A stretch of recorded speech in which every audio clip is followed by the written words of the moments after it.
ರಾಯಬಾಗ ತಾಲೂಕಿನ ಮೊರಬಾ ಗ್ರಾಮದಲ್ಲಿ ಅಕ್ರಮವಾಗಿ ಕಳ್ಳಬಟ್ಟಿ ಸಾರಾಯಿ ತಯಾರಿಸುತ್ತಿದ್ದ ಅಡ್ಡೆಯ ಮೇಲೆ ಕುಡ್ಚಿ ಪಿಎಸ್ಐ ಪ್ರೀತಂ ನಾಯಕ್ ನೇತೃತ್ವದಲ್ಲಿ ಬುಧವಾರ ಪೊಲೀಸರು ದಾಳಿ ನಡೆಸಿದ್ರು.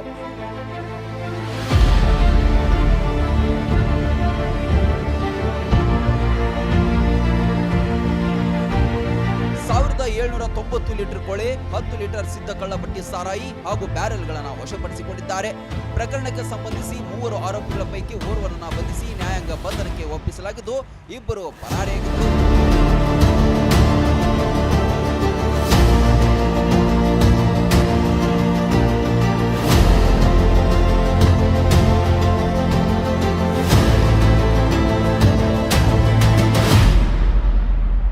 ಈ ಸಂಬಂಧ ಕುಡ್ಚಿ ಪೊಲೀಸ್ ಠಾಣೆಯಲ್ಲಿ ಪ್ರಕರಣ ದಾಖಲಾಗಿದ್ದು ತಲೆಮರೆಸಿಕೊಂಡಿರುವ ಆರೋಪಿಗಳ ಪತ್ತೆಗೆ ತನಿಖೆ ಚುರುಕುಗೊಂಡಿದೆ.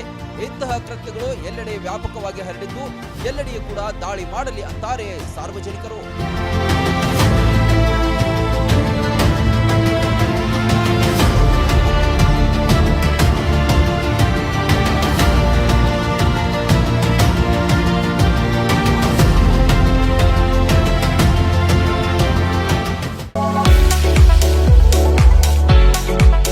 ಉತ್ತರ ಕರ್ನಾಟಕ ವಿದ್ಯಾರ್ಥಿಗಳ ಭವಿಷ್ಯ ನಿರ್ಮಾಣಕ್ಕೆ ಭದ್ರ ಬುನಾದಿಯಾಗಿ ನಿಂತಿದೆ ಸ್ವಾಮಿ ವಿವೇಕಾನಂದ ವಿದ್ಯಾಸಂಸ್ಥೆ ಬೀಳಗಿ.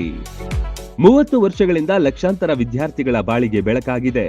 ಒಂದೇ ಸೂರಿನಡಿ ಕೆಜಿಯಿಂದ ಪಿಜಿವರೆಗೆ ಕಲಿಯುವ ಅವಕಾಶ ಇಲ್ಲಿದೆ. CBSE school, science and commerce PU college, ಪದವಿ, ಸ್ನಾತಕೋತ್ತರ ಪದವಿ ಅಧ್ಯಯನಕ್ಕೆ ಬೆಸ್ಟ್ ಸಂಸ್ಥೆಯಾಗಿದೆ. ಡಿಜಿಟಲ್ ಕ್ಲಾಸ್ ರೂಮ್, ನುರಿತ ಬೋಧಕರು, ಬೃಹತ್ ಲೈಬ್ರರಿ, ಪ್ರಾಕ್ಟಿಕಲ್ ಲ್ಯಾಬ್, ವಿಶಾಲವಾದ ಕ್ಯಾಂಪಸ್, ಬಾಲಕ ಬಾಲಕಿಯರ ಪ್ರತ್ಯೇಕ ಸುಸಜ್ಜಿತ ಹಾಸ್ಟೆಲ್, ಆಟದ ಮೈದಾನ, swimming pool, school bus, security ವ್ಯವಸ್ಥೆ ಸೇರಿದಂತೆ ಅತ್ಯಾಧುನಿಕ ಸೌಲಭ್ಯಗಳಿವೆ. ಮಕ್ಕಳ ಸರ್ವತೋಮುಖ ಅಭಿವೃದ್ಧಿಗೆ ಸದಾ ಸಿದ್ಧವಾಗಿದೆ ಈ ವಿದ್ಯಾದೇಗುಲ.